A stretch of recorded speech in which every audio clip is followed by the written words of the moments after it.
In order to lay the groundwork for our story, we will begin by briefly discussing the history of crossbreeding, DNA experimentation, and the pros and cons of this field of study. In this original video about the homunculus, we mentioned that it is a chimera of sorts, made up of fertilizing a chicken egg with human sperm. The response was so explosive, with folks offering up their opinions from every side of the spectrum: legal, ethical, social, religious, and so on. Those who viewed it as good recognized that we were advancing science, pushing the boundaries in order to expand our knowledge.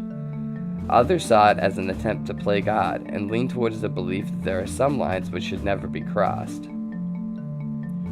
These folks in the second group point to things like the chupacabra, the Montauk monster, and others which are almost certainly genetic experiments that have gone wrong and gotten loose somehow. They look at what science has done above board for all the world to see and wonder what has been done in secret that the world knows nothing of.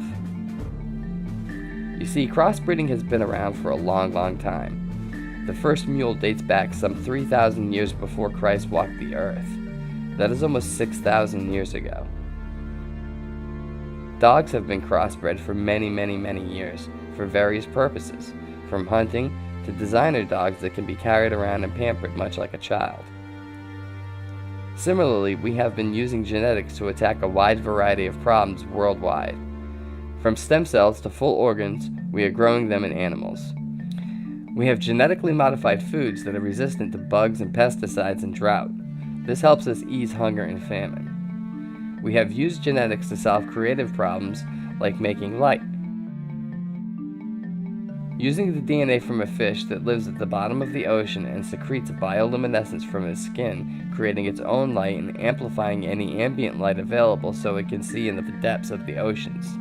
We have taken this DNA and infused it into trees that line certain runways, and when planes come in for a landing at night, the trees provide extra natural light and reflect the light from the plane back onto the runway itself.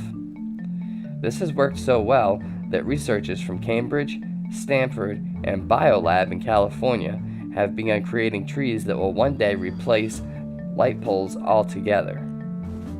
Again, these are the projects that we know about, the ones that they tell us about. Never mind the black projects that we never hear about because of military secrecy and ethical objections. One quick example would be the humanity that was attempted by scientists working for Joseph Stalin, who was seeking a super soldier. One who could fight with the strength of 10 men. One with no fear or sympathy. One who never complained. A ruthless killing machine that would follow orders and gladly give its life to accomplish its mission. According to Wikipedia, there have been no scientifically verified specimens of a human-chimp hybrid, but there have been substantiated reports of unsuccessful attempts at human-chimpanzee hybridization in the Soviet Union in the 1920s, and various unsubstantiated reports on similar attempts during the second half of the 20th century. The project met with many problems in the lab, and time again it was said that the only way to attempt a real crossbreed between chimps and humans was to try a live birth after normal gestation. Russian leadership quickly shut down this idea. Officially, the humanity project was scrapped due to lack of progress, and the scientist was banished to Siberia, where he worked at the Kazakh Veterinary Zoological Institute. It is here that it is said he carried out his nefarious work, inseminating young volunteer Russian females with the sperm of a chimpanzee. The official records indicate that there were no results from these tests, and that Ilya Ivanovich Ivanov died of a stroke 2 years later. The story of the humanity should end here, but there is one more curiosity that we must mention before we move on to the story of the homunculus. In this same area of Siberia, about 40 years earlier, there was a local legend of an ape woman who was covered in hair and was extremely large and lived in the wild in the area. A few attempts were made to capture her, but she was very hard to subdue. She could run as fast as a horse and possessed the strength of many men.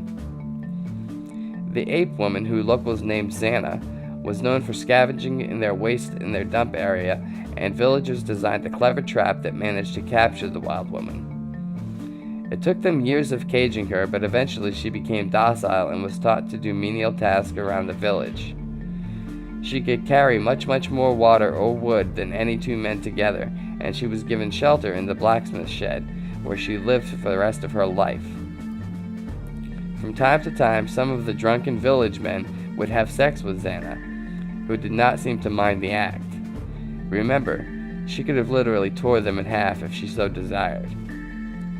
After living freely in the village for close to 10 years, Xana showed signs of pregnancy. By all accounts, she worked up until the day that she had the child and was back working a day or two later. It was decided by the village elders that the boy should be taken in and raised by the community, as he showed no abnormal features other than being a large boy with rather pronounced facial features like a thick brow over his large eyes. He was also a bit hairy for a child, but otherwise perfectly normal. Growing up, he displayed the same strength as his mother, yet he was a regular member of the community. His name was Quit, and both he and his mother are both staples of Russian Bigfoot lore. I tell this story to illustrate that genetic manipulation can end up having positive effects as well as negative ones. It's not always some type of Frankenstein-type ending. So now, on to the complete story of the homunculus that the alchemist Corny has made.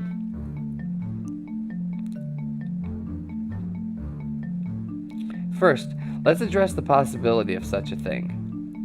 Scientists in the UK have been creating human-chicken hybrids for years in labs to create stem cells for research on fighting diseases, etc. In fact, 3 universities in the United Kingdom have created human-animal embryonic mergers with over 150 animals to date. The system that Corny uses to produce his homunculi is called hybrid embryonics. A hybrid embryo is a mixture of both human and animal tissue. There are several types of embryonic mergers, but this particular controversy has focused on hybrid embryos. Hybrid embryos are created by mixing human sperm and animal eggs, or human eggs and animal sperm, to create a chimera. This method has been used by doctors and scientists for years to produce stem cells for use in research. So yes, the creation of a chimera, or animals that didn't exist before, is completely possible, evidenced by the fact that we have been doing it for years. The question is, what is the limit? What does it take to do something of this nature, and can it be done without special equipment? This brings us to the story of Corny the Alchemist. He has seemingly created a new type of life form from an egg and human sperm. Yes, of course, they have to be farm-fresh eggs straight from the chicken with no tampering whatsoever. He then files a small hole in the eggshell and injects his own sperm into the egg, covers the area with a band-aid, and waits 40 days until he removes the creature. Of course, he does lose some, and very few scientific studies work 100% of the time, so this is no exception.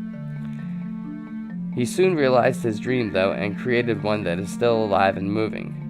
Much to the disappointment of the viewer, though, he kills this first one as it seems to spit something at him, and he is unprepared for this to happen. He smashes the first one with a book, but he is undeterred in his efforts and makes another one, which we have come to know as Pikachu. The first one that makes it past the initial stage of life seems to develop a rudimentary mouth and tongue, which it uses to eat as it grows.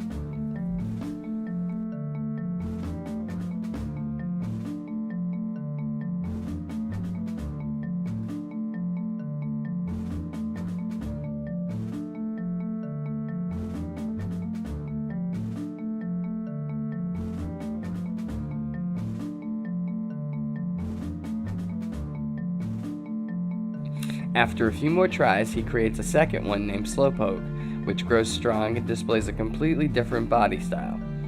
The second one absorbs food through its skin instead of a mouth.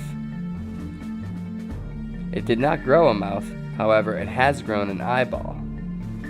Now, the eyeball is a truly miraculous development because a rudimentary animal like this usually doesn't develop a highly evolved organ like an eyeball. The eyeball can be seen following the alchemist's hand as he moves it, and also can be observed just looking around at its surroundings. Now the true magic seems to begin happening when the two are placed in the same container. This was Corny's original intent when creating it. He wanted to study how they would interact with each other socially. And let's just say that he did get a show.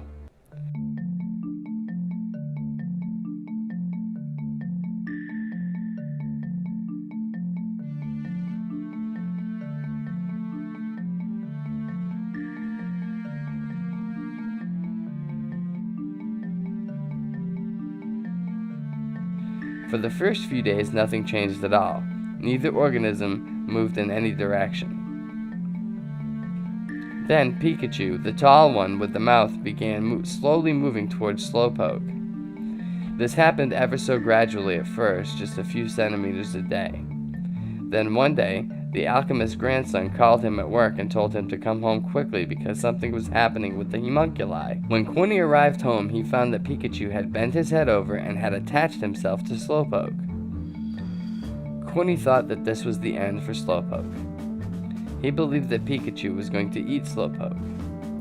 But after about a week or so, with little change to the two, with the exception that Slowpoke's eye had grown some sort of protective lid over it, he thought that perhaps they were mating.